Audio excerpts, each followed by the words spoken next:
Hey everyone, welcome back. Today we're going to do a deep dive into something a little different. Yeah, we're switching gears a bit. Definitely. We're taking a look at Dave Pelzer's Help Yourself. Mm-hmm.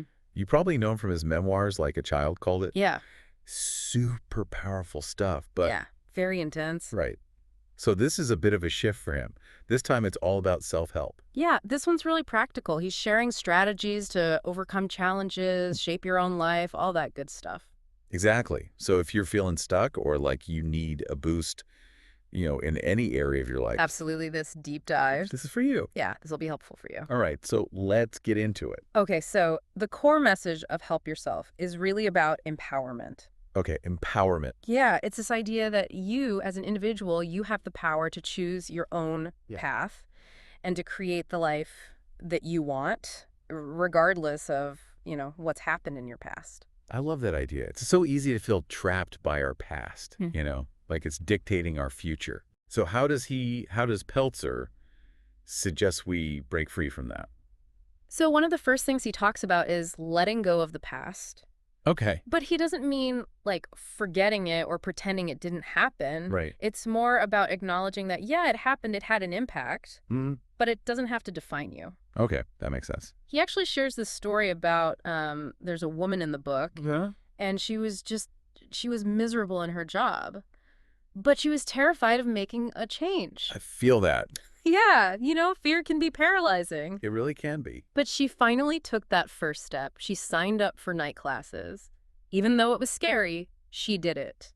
And Oh. that's what letting go looks like, It's taking action towards the future that you want. That's a great example, I think. It makes it real. Yeah, totally. And speaking of taking action, one thing I struggle with is taking responsibility. Ah, Like it feels daunting sometimes. oh, absolutely. And it's so much easier to blame circumstances, blame other people. Way easier. It's like a reflex almost, right? Yeah. So what does Peltzer say about that? He's pretty adamant that blame keeps you stuck. Okay. It keeps you from moving forward. Instead, he really encourages you to recognize that you have the power to make choices, Okay. even if it doesn't feel like it, you do. Right. Right. So it's about shifting your mindset. Instead of asking, why is this happening to me? Mhm. You start asking, what can I do about it? That's a big shift. It is, but it's a powerful one. Yeah, I can see that. Okay, so let's say you've decided to take responsibility, you're ready to make changes. All right. Yeah. But what if you're facing some serious challenges? Life can be tough, It can be really, really tough. and it can be hard to stay positive when things are going wrong. It is. But that's actually where Peltzer's own story becomes super inspiring. Oh, so. I mean, the guy went through unimaginable hardship, right? Yeah. But he credits his optimism for getting him through it Oh. and his determination. Those things helped him not only survive, but thrive. Wow. Yeah.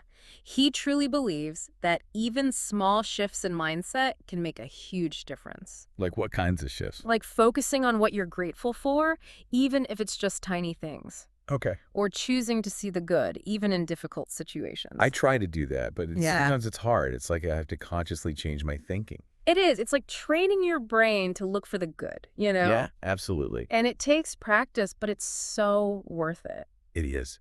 Speaking of practice, I'm a big to-do list person. Mhm. Is that what he means by setting goals and taking action? Kinda, yeah. He stresses the importance of having clear goals, Okay. goals that are achievable, that you can actually work toward. Realistic. Right. Exactly. And then having a plan to reach those goals. Okay. But he also talks about the actual process of getting things done. Like breaking down big tasks into smaller steps. Oh, yeah, that's good. Especially if you're prone to feeling overwhelmed. Oh, I am. Big time. Right. So instead of trying to climb a mountain all at once, you just focus on taking one step at a time. Makes it less scary, right? It does, and less overwhelming, more manageable. All right, so we've got letting go of the past, taking responsibility, staying positive, setting goals, and making a plan. It's a good start. It is.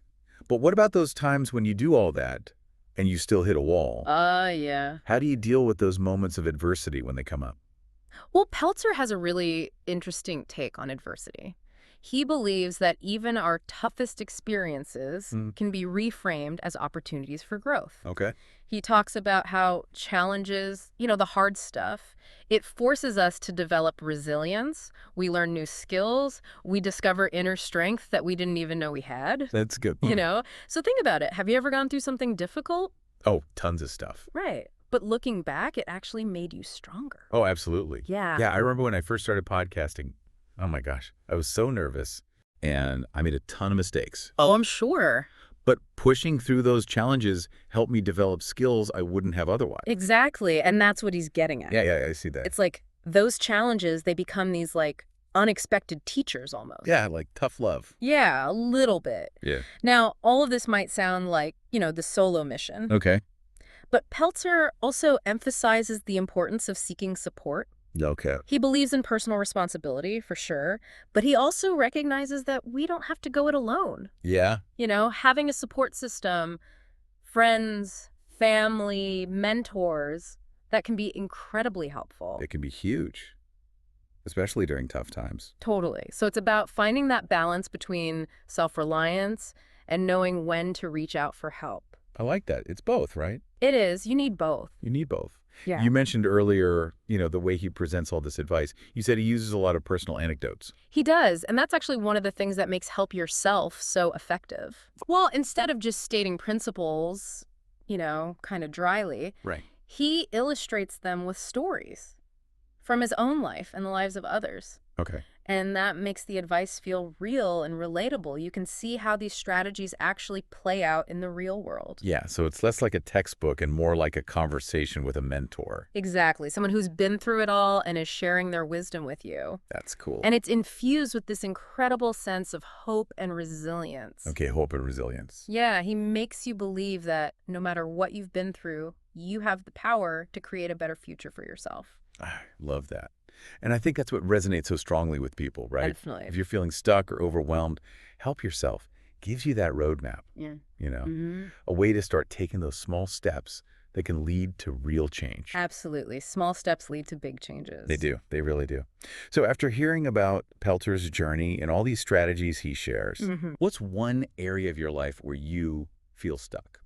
Just one. And then what tiny action could you take this week to shift that? Doesn't have to be big. Yep. Just a small step. Exactly. Even a small step can create a ripple effect. It can. Like throwing a pebble in a pond. Yes. So think about it. And remember, you have the power to shape your own life. You absolutely do. All right. That's it for our deep dive into Help Yourself by Dave Pelzer. See you next time. Bye, everyone.